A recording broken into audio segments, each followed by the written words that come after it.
우리가 겪고 있는 이 코로나19, 중국만의 문제가 아니고 우한만의 문제가 아니고 비록 중국 우한에서 시작되었지만 이것은 전 세계의 문제입니다. 저는 이 재난 상황에서 뉴스를 보면서 두 가지 여러 점에서 관심을 기울였습니다. 방역 상황과 함께 그 지도자들의 태도가 어떤 태도인가? 누가 이 재난을 민주적으로, 합리적으로, 과학적으로 해결하려고 노력하는 사람인가? 아니면 이것을 이용해서 자기의 정치적인 입지를 조금이라도 넓히는 데 악용을 하는가? 또 법의 폭력이라든지 기관의 폭력을 가지고 무언가를 쉽게 다루려고 하는 사람인가?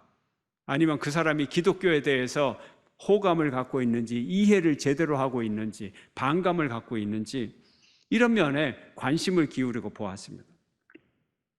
재난이나 사회적 정의, 사회적 불의, 이런 것들은 결국은 사회 전체에 퍼지게 되고 결국은 이것이 인류 전체의 문제가 됩니다. 너와 나의 구별이 없습니다. 남아프리카에서 한 선교사가 길을 가다가 코브라 뱀과 검은 맘마 뱀이 싸우는 것을 보았습니다. 싸움은 싱겁습니다. 코브라 뱀이 맘마 뱀을 한번 콱 무니까 그 독 때문에 맘마 뱀은 죽었어요. 이 코브라가 이 맘마 뱀을 서서히 먹기 시작합니다. 계속 먹습니다. 한 반쯤 먹었을 때 꿈틀하고 코브라가 죽어버렸어요.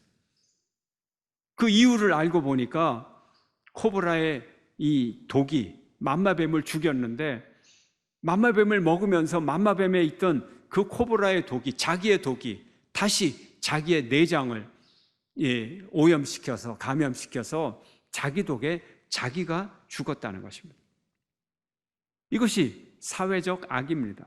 이웃을 죽이는 독이 결국은 자기를 죽인다고 하는 것, 모든 사람을 다 죽게 만든다는 것, 이것이 우리가 알아야 될 사실입니다. 그러므로 사회 정의는, 또 인류의 정의는 그 공동체 전체의 운명을 결정하는 것입니다. 왜 악인이 잘 되는가? 왜 의인은 고통을 당하는가? 우리는 이런 질문을 합니다. 세상에 악한 사람이 더 잘 되고 더 부유하게 되고 더 권력을 얻게 되고 질문을 던져요. 이것이 성경에 나오는 욥의 질문이었고 하박국의 질문이었습니다.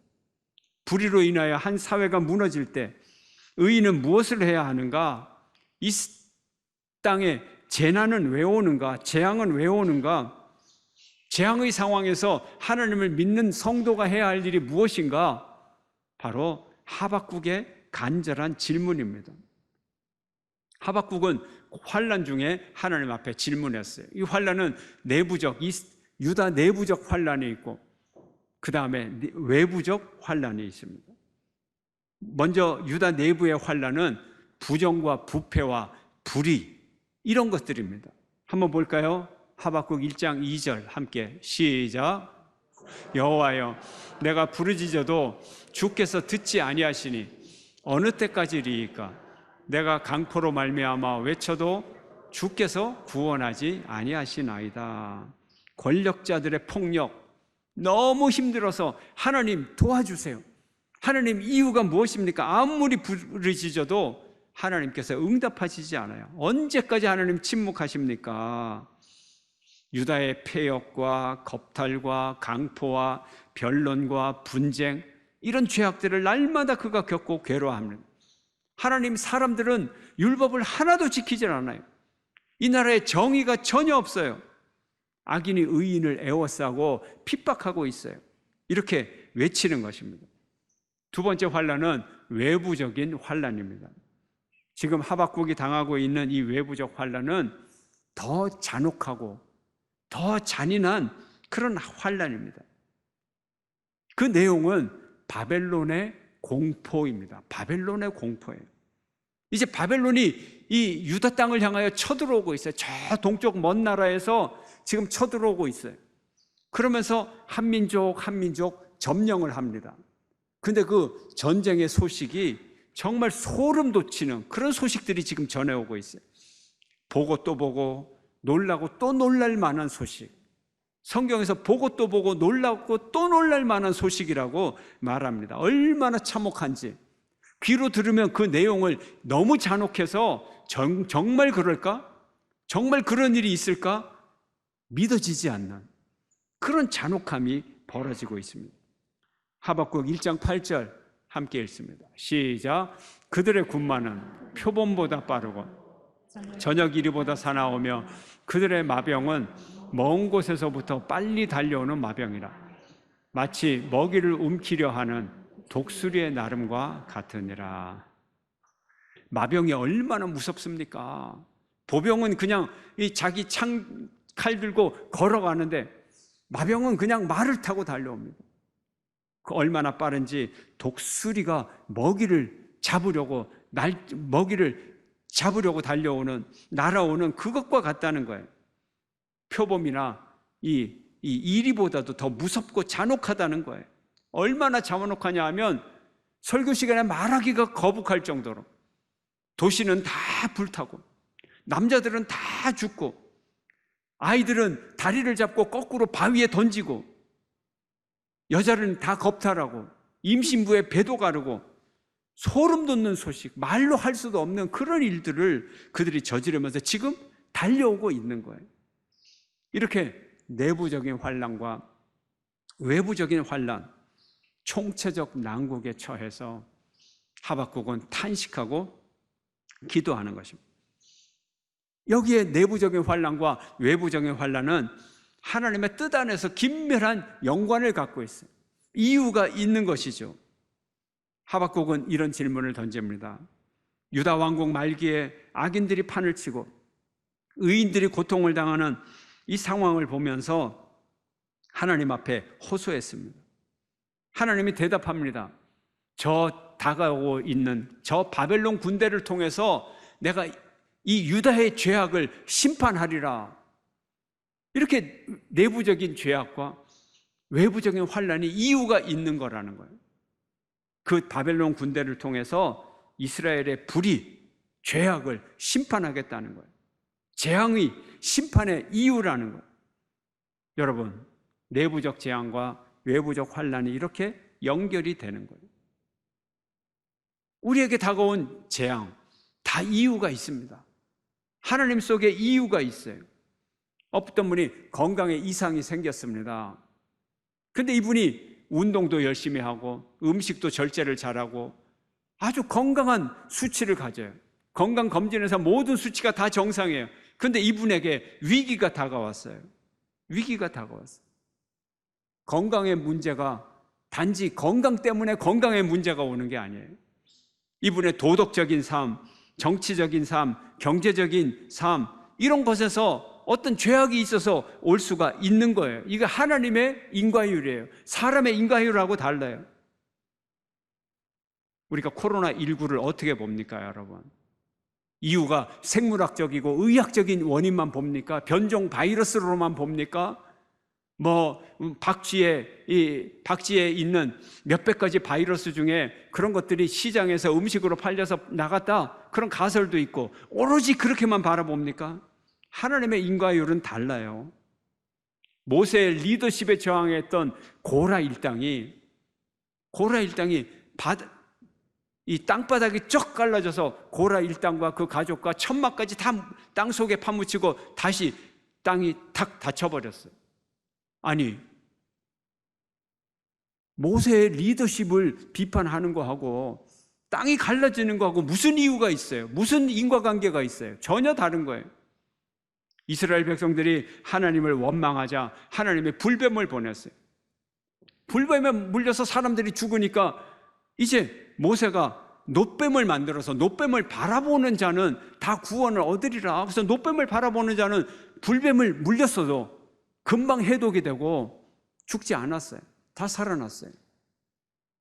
불뱀을 예방하려면 해독 주사를 맞아야죠. 하나님을 원망하는 것하고 하나님이 불뱀을 보내는 것하고 무슨 연관관계가 있어요? 그리고 불뱀에 물린 것과 놋뱀을 바라보는 것이 무슨 연관관계가 있어요? 우리 인간적인 인과관계가 아니에요. 인간의 얄팍한 지혜와 인간의 얄팍한 지식이 아닙니다. 하나님께서 주시는 인간관계. 왜 이런 재난이 왔는가? 그 인과관계를 우리가 알아야 되는 거예요. 그 인과관계를 우리가 이해해야 됩니다. 하박국 선지자 혼란에 빠집니다. 두 가지 질문이 생깁니다. 첫째는, 그래도 하나님, 유대인들이 아무리 죄를 지었어도 하나님의 백성이고 하나님을 조금은 믿잖아요. 그 중에 의인도 있고. 그런데 저 이방인 바벨론은 아주 잔혹한 민족이고 이방인이고 하나님 한 명도 안 믿고, 죄인이라 그러면은 100% 죄인은 바벨론 사람이고 유대인들은 그래도 50% 죄인이잖아요. 하나님 앞에 항의를 합니다. 어떻게 더 나쁜 사람이 덜 나쁜 사람을 심판을 합니까? 둘째는, 그 더 악한 사람이, 덜 악한 유대인들을 심판을 하는데, 문제는 이 유대인들이 다 악한 게 아니잖아요. 죄 없는 어린아이들도 있고, 그리고 의인도 있고. 근데 왜 의인까지 한꺼번에 하나님이 싸그리 싸잡아서 심판을 하십니까? 이해를 못하는 거예요. 이게 인간의 인과율이에요. 이게 인간의 사고방식이에요. 인류의 죄악으로 코로나19 바이러스가 퍼졌는데 왜 어린아이들까지 위협을 당합니까? 왜 고령자, 노약자들이 먼저 죽어야 합니까? 우리가 이런 질문을 던질 수 있어요. 중국 우한에서 발생을 했는데 왜 이게 전 세계로 퍼지게 만듭니까? 그리고 사회적, 경제적으로 어려움을 겪는 사람들, 가난한 사람들, 주변 사람들, 사회 변두리 사람들이 가장 먼저 고통을 당하고 있습니까? 하나님, 이게 하나님의 정의입니까? 유다가 망하면 그 가운데 있는 선한 백성들은 어떻게 하는 겁니까? 하박국의 질문이에요. 너무 그 고난이 극심했기 때문에 하박국이 이렇게 고백합니다. 오늘 보면 하박국 3장 16절 함께 읽습니다. 시작. 내가 들었으므로 내 창자가 흔들렸고 그 목소리로 말미암아 내 입술이 떨렸도다. 무리가 우리를 치러 올라오는 환난 날을 내가 기다림으로 썩이는 것이 내 뼈에 들어왔으며 내 몸은 내 처소에서 떨리는도다. 얼마나 괴롭고 두려운지 몰라요. 하나님의 이 대답을 받고 하나님께 질문을 했지만 부들부들 떨리는 거예요. 너무 충격을 받아서 온몸에 힘이 다 빠지는 거예요. 애간장이 녹아나요. 창자가 흔들리고 이 입이 덜덜덜덜 떨려서 말을 못하겠고 뼛속에 썩이는 것이 들어와서 뼈가 녹아내려서 흐물흐물거리는 거예요. 얼마나 공포가 있었으면. 그렇습니다. 이 하박국의 공포, 두려움, 역사적인 고난, 창자가 떨리고 입술이 떨리고 뼈까지 녹아내리는 온몸의 공포를 한번 여러분 생각해 보세요. 뼛속까지 스며드는 두려움, 이것을 우리가 어떻게 해야 될까요? 우리도 이런 공포 속에 있을 때, 이런 비극을 눈앞에 두고 있을 때 뭘 해야 됩니까? 엄청난 공포와 시련이 올 것입니다. 하나님의 심판이 옵니다. 죽음이 옵니다. 이때 우리가 해야 될 것이 뭐예요? 이걸 견디어내는 거죠. 이걸 견디어내는 것이 무엇입니까? 믿음입니다. 믿음. 시련 중에 믿음이에요. 고난 중에 믿음이에요. 심판 중에 믿음이에요. 이것이 중요한 거예요. 하나님이 결국은 다시 살리시리라. 하나님이 나를 손보신 후에 나를 고치시리라. 이것을 믿음이에요. 창자가 떨리고 입술이 떨리고 뼈가 녹아내려도 나는 하나님을 믿습니다. 이 믿음이 구원해 주는 거예요. 이 믿음을 버리면 심판당하고 끝나버리는 거예요. 하나님께서 여러분에게 가끔 이런 음성 들려주시지 않아요? 내가 너 손 좀 봐야 되겠어. 너 이래서는 안 돼. 양심의 소리로 들리는 음성이 있잖아요. 예, 너 이렇게 나가서는 안 돼. 내가 손을 좀 볼게. 아이쿠, 하나님이 나한테 손을 보려고 하는구나. 하나님이 나를 대대적으로 수술하려고 하는구나. 하나님의 손길이 내게 임했을 때 여러분은 뭐를 하십니까? 어떻게 하십니까? 뭘 느끼세요, 여러분은? 하나님이 내 몸에 손을 한번 대실 텐데 이제 119 타고 응급차 타고 말이죠, 병원까지 갑니다. 의사가 고개를 갸우뚱합니다. 함부로 얘기를 못 하겠다고. 수술을 해야 되는데 4시간 걸릴지 8시간 걸릴지 아니면 그냥 그 수술로 끝나버릴지 모르겠다고 서명까지 하라고 합니다. 아, 하나님의 손길이 내게 왔구나. 여러분 뭐 하실래요 그때? 뭘 하실 것입니까? 여러분이 할 수 있는 게 뭡니까? 뭘 하시겠어요? 제가 질문을 던집니다. 하박국의 질문이에요. 이게 인간으로서 도저히 할 수 없는 위기 앞에서 뭘 할까요? 하나님을 믿어야 된다는 거예요. 하나님을 믿자는 거예요. 모든 일이 잘 되고 순풍에 돛단 듯이 갈 때 하나님을 믿는 것 좋은 믿음입니다. 그러나 정말 우리가 아무것도 의지할 것 없을 때 정말 믿어야 할 그분을 꼭 붙잡는 것이 믿음이에요. 그분을 의지하는 것이 믿음이에요. 하나님이 왜 손을 보시나요? 멸망시키려고 손을 보시나요? 아니죠. 하나님이 고치려고 손을 보는 거예요. 하나님이 왜 우리를 죽음에 이르게 할까요? 다시 살리시려고 죽음에 이르게 하는 거예요. 이걸 믿어야 되는 거예요. 그래서 믿음으로 사는 거예요. 한번 볼까요? 하박국 2장 4절 하반절 한꺼번에 함께 3번을 연속해서 읽겠어요. 시작. 의인은 그의 믿음으로 말미암아 살리라. 한 번 더. 의인은 그의 믿음으로 말미암아 살리라. 더 크게. 의인은 그의 믿음으로 말미암아 살리라. 아멘. 무언가 잘 되는 것 같을 때 믿는지 안 믿는지 모르는 그런 믿음이 아니고 정말 인생의 마지막 날 시간에 인생의 모든 종말의 날에 모든 가능성이 없어지는 날 그때도 하나님을 바라보고 하나님을 믿고 붙잡을 수 있는 믿음, 이것이 진짜 믿음이에요. 이것이 진짜 의인의 믿음이에요. 하나님의 때를 기다리고 하나님의 구원을 기다리고 하나님을 믿는 거예요. 17절 말씀 함께 읽겠습니다. 시작. 비록 무화과 나무가 무성하지 못하며 포도나무에 열매가 없으며 감람나무에 소출이 없으며 밭에 먹을 것이 없으며 우리의 양이 없으며 외양간에 손이 없을지라도 그래도 하나님을 찬양하고 하나님을 믿는다는 거예요. 그렇지만 이 17절만 읽으면 그 의미가 전달되지 않아요. 17절만 보아도 사실은 경제적으로 어마어마한 재난의 시대잖아요. 무화과나무, 포도나무, 열매, 감람나무, 이것은 3대 나무예요. 3대 농업이에요. 이 3나무가 다 소출이 없으면 이제 굶어 죽는 거예요. 굶어 죽는 거예요. 밭에 먹을 것이 없고 우리에도 양, 외양간에도 소가 없고 어쩌자는 거예요. 죽음이에요, 죽음. 그러나 경제적으로 나타나 있잖아요. 그러나 이것이 단지 경제적인 어려움뿐만이 아니라 16절을 이해하면 17절은 바로 그러함으로 그 비참한 것이 현실이 될 때 우리가 뭘 해야 되느냐 하는 거예요. 바벨론에게 철저하게 짓밟히는 총체적 난국, 총체적 비극, 총체적 고난을 의미하고 있습니다. 이런 환난 중에 우리가 해야 할 일, 성도가 할 일이 뭔가요? 첫 번째로 우리는 하나님의 긍휼을 구해야 돼요. 하나님의 긍휼을 구해요. 재난의 시기에 우리가 구할 것은 하나님의 긍휼이에요.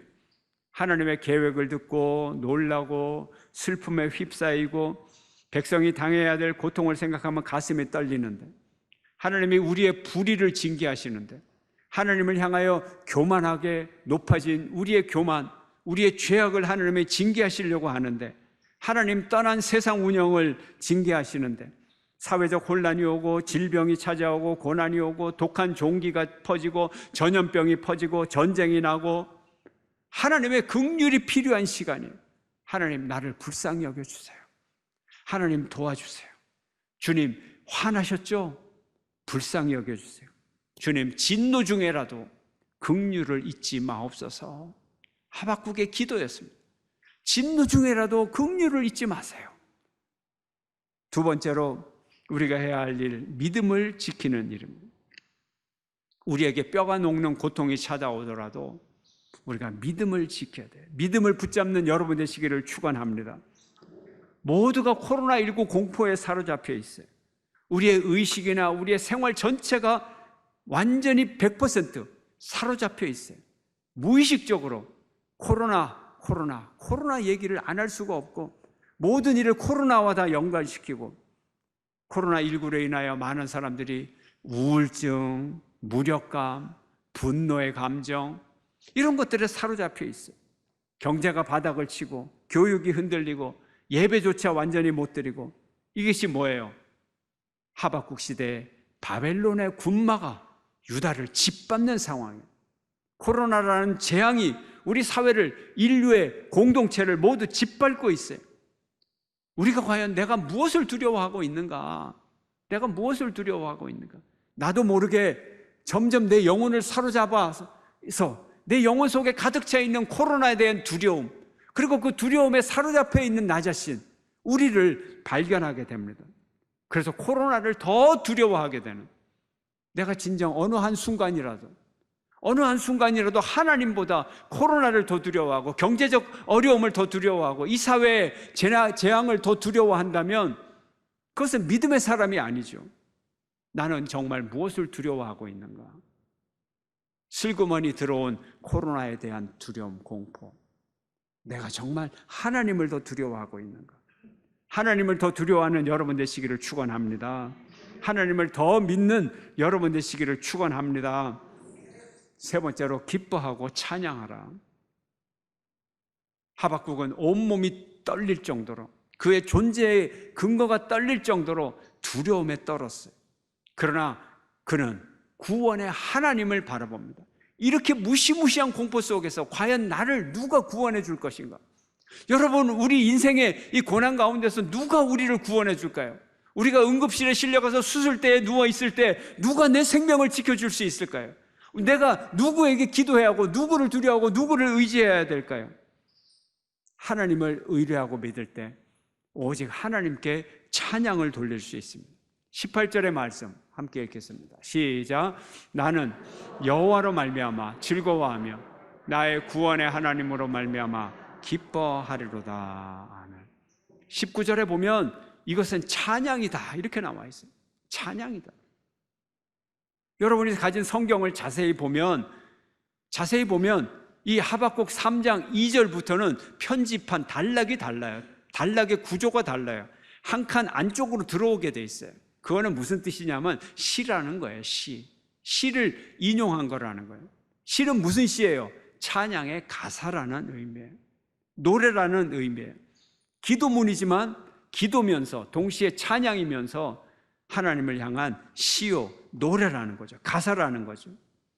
하나님을 기뻐합니다. 언제? 무시무시한 공포 속에서도 하나님을 바라볼 때 하나님을 찬양하게 된다는 거예요. 하나님을 바라보면 구원의 상상력이 생기고 구원에 대한 희망이 생기고 하나님의 능력을 믿을 수 있게 되는 거예요. 하나님을 바라보는 여러분 되시기를 축원합니다. 모든 것을 잃을 수밖에 없는 이런 공포 속에서, 죽음의 공포 속에서 하나님을 바라보니까 노래가 되더라는 거예요. CCM 중에 무화과 나뭇잎이 마르고 CCM이 있어요. 얼마나 밝은 찬양인지 몰라요. 그렇죠? 무화과 나뭇잎이